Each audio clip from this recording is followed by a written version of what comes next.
पिंडी में जो बारिश हुई वो सारा आके उसने झेलम के अंदर जो है वो उसको इफेक्ट किया। वहां से हमने टाइमली इवैक्यूएशन से 128 लोगों को वहां से टाइमली इवैक्यूएट कर दिया। 360 जो सबसे ज्यादा वाकयात है वो ये छतें और घर गिरने के हैं। 61 के करीब ट्रैफिक हादसा है। हमने पहले से एक एक्सरसाइज, दूसरी और तीसरी प्रिपेयर्डनेस एक्सरसाइज कर ली थी 15 जून से पहले। हमारी कम्युनिटी इमरजेंसी रिस्पांस टीम हर यूनियन काउंसिल की सतह पर मौजूद है। अभी तक क्या डाटा जो है वो आप मुरतब कर चुके हैं? कहां कहां से लोगों को इवैक्यूएट किया जा चुका है? क्या सूरत हाल है? क्योंकि मॉनसून के स्पेल अभी 5 और आना बाकी हैं, अगस्त के एंड तक ये चलेंगे। तो इस हिसाब को देखते हुए बहुत ज़्यादा तैयारी की भी ज़रूरत है, जारी बात है। तो क्या आप क्या फोर्स कर रहे हैं? जी, इसके 3 मराहल हैं। एक है प्रिपेयर्डनेस यानी पहले से तैयारी रखना, दूसरा है रिस्पांस और तीसरा है प्रिवेंशन के ऊपर फोकस करना। अगर मैं प्रिपेयर्डनेस से पहले बात करूं तो आप देखिए कि चीफ मिनिस्टर पंजाब की हिदायत के ऊपर हमने पहले से एक एक्सरसाइज, दूसरी और तीसरी प्रिपेयर्डनेस एक्सरसाइज कर ली थी 15 जून से पहले ताकि हमारी तैयारी हो, किश्तियां चेक हो चुकी हो, इक्विपमेंट चेक हो चुका हो और वो सारी तैयारी कंप्लीट हो। अल्लाह का शुक्र है जिस वक्त 25 से शुरू हुआ है तो जितने भी चाहे दरिया हो, और इस वक्त जो पहला आपने फ्लड देखा ये है दरियाता पार्शों से मॉनसून और इमरजेंसी, जो कि आपको शहरों में जो है वो इनंडेशन मिलेगी। उसके बाद है हिल टॉरेंट्स। जब तेज बारिश होती है तो ये जो एकदम हिल टॉरेंट्स आते हैं, जिस तरह के आपने मुख्तलिफ जगहों के ऊपर देखे, स्वात में जिस तरह से आपने देखा, या बाकी हमारे यहाँ पे भी जिस तरह चकवाल के एरियाज में या हिली एरियाज में आते हैं, डेरा गाजी खान में आता है, ये इस किस्म के हमारे कई एरियाज हैं जहाँ पे कि आता है। अभी भी जो रिसेंट आया ये चकवाल में आया, उस दिन पिंडी अनप्रेसिडेंटेड थी, वहां पे जो बारिश हुई है उसकी वजह से, और पिंडी में जो बारिश हुई वो सारा आके उसने झेलम के अंदर जो है वो उसको इफेक्ट किया।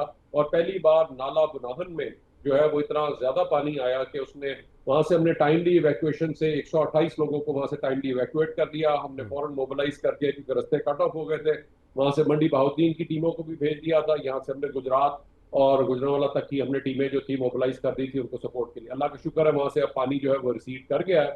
And because of the effective response, सिर्फ 2 लोग जो थे वो भी जो चकवाल में डेथ हुई वो स्ट्रक्चर कोलैप्स की वजह से हुई, जिनकी कार और छतें गिरी। यानी अब तक अगर मैं टोटल देखूं तो जो है 115 डेथ हुई है, लेकिन वो ज्यादातर सारी डूबने की वजह से नहीं। अल्लाह का शुक्र है कि हमने, वो हमारा रिस्पॉन्स बहुत बेहतर और अच्छा रहा है। तो 360 इस वक्त तक छतें या घर गिरे हैं।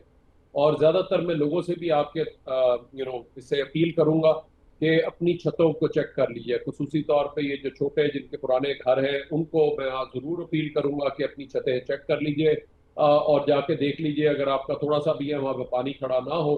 क्योंकि ये जितनी हम बात हो रही है हम सब देख रहे हैं कोई ना कोई स्ट्रक्चर का। इवन जो आज ये आई हैं उनमें भी चकवाल, उकाड़ा, इसी तरह सरगोदा, चिन्योट और लाहौर में भी एक हुआ है, ये भी सारी छतें गिरने के वाकयात हैं। तो इसलिए लोग यही समझते हैं साइडों पे उन्होंने बनाई होती है, हमारी वो स्लोपिंग तो है नहीं और उसमें पानी खड़ा होता है तो उसकी वजह से होता है। तो एविडेंस अच्छा बेस्ड डेटा डॉक्टर अगर साहब, हम क्या देखें, क्या शहरी क्या क्या किन किन चीज़ों का ख्याल रखें, खासतौर पर वो सारे एरियाज अगर जो हम एविडेंस बेस्ड डेटा पे ही चले, जो एविडेंस जो एक्चुअली हुई है इमरजेंसी, तो आई थिंक वो बेस्ट होगा। तो 360 जो सबसे ज्यादा वाकयात है वो ये छतें और घर गिरने के हैं। तो लोगों से अपील होगी जिनका भी कच्चा घर है या थोड़ा सा भी पुराने घर है उनको अपना चेक कर ले ताकि गिरे ना। 23 वाकयात ऐसे हुए जिसपे इलेक्ट्रिक्यूशन हुई है, यानी कि बिजली, तो बिजली का जो है वो दूर रहे गीले उसके साथ, और बिजली के करीब ना जाए, खंभों के करीब। फॉल्स और स्लिप हुए हैं जहाँ पे लोग गिरे हैं, स्लिप हुए हैं ऐसे गीले पानी में।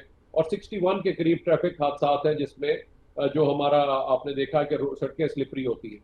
तो ये मोटरसाइकिल वाले जिस तरह ये दूसरे लोग चला रहे होते हैं, अगर वो स्लिपरी रोड्स के ऊपर इसी तरह चलाएंगे तो वो ऑब्वियसली बहुत मुश्किल हो जाता है। और 61 ट्रैफिक हादसा हुए। 4 ऐसे वाकयात हुए जहाँ पे स्काई लाइटिंग यानी आसमानी बिजली गिरी, लोग खेतों में काम कर रहे थे, सारा वो पानी वाला इलाका था वहां पे जिस वक्त आसमानी बिजली गिरी उसकी ठीक। वजह से। अभी तो ये डॉक्टर साहब, आप अभी पिंडी के सबसे क्या पहले यही हालात हैं, कहूंगा और क्योंकि साथ में और एक चकवाल और दो चीजें इस क्या सूरत हाल है इस वक्त?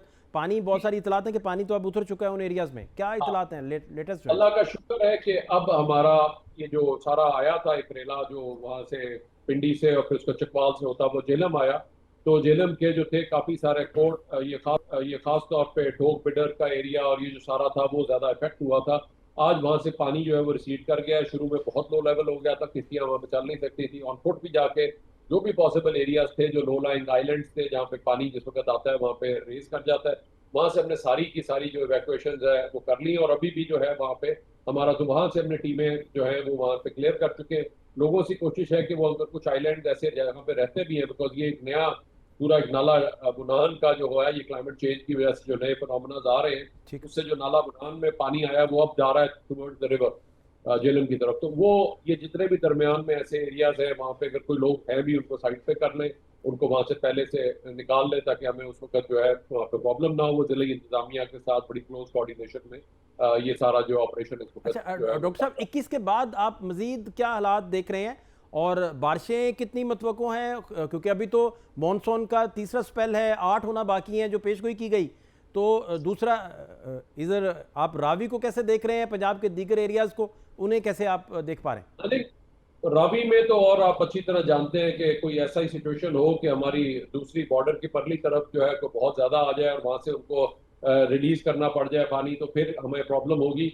लेकिन हमारा जो सतलुज में जिस तरह से अनप्रेसिडेंटेड था 2 साल पहले, वो हमने पूरा कसूर से लेकर पंजरत तक पूरा ऑपरेशन किया। 2 लाख से ज्यादा लोग हमने day and night operation conduct करके वो किए। तो अल्लाह का शुक्र है, वो हमारी तैयारी है। हमारी किश्तियां जहाँ पे भी वनरेबल पॉइंट है वहाँ पे हम लोग मौजूद हैं, और पहले से कोशिश होती है कि अर्ली वार्निंग के जरिए हम लोगों को निकाल लेना। सिर्फ ये, बल्कि हमारी कम्युनिटी इमरजेंसी रिस्पांस टीम हर यूनियन काउंसिल की सतह पे मौजूद है, जो कि फिर जाके पहले से जिला इंतजामिया और उनके साथ भी जैसे ही हमें मिलती है इन्फॉर्मेशन, हम उनको वार्निंग दे देते हैं ताकि वहां से लोग निकल जाएं। तो ये सारी तैयारी हमने रखी भी है। मेरी लोगों से बस सिर्फ अपील ये होगी कि शहरों में, क्योंकि ज्यादातर ये सारा अभी असरअंदाज हो रहा है, तो जो भी ऐसा है जहाँ पे पानी खड़ा है, कुछ देर थोड़ी देर बाहर ना निकले। यानी आप अगर थोड़ी देर तेज बारिश हो रही है, थोड़ी देर इंतजार कर लें, को बहुत इमरजेंसी है तो जाएं। और जो खास तौर पे जहाँ पे पानी खड़ा है वो 3-4 घंटे में निकल जाएगा।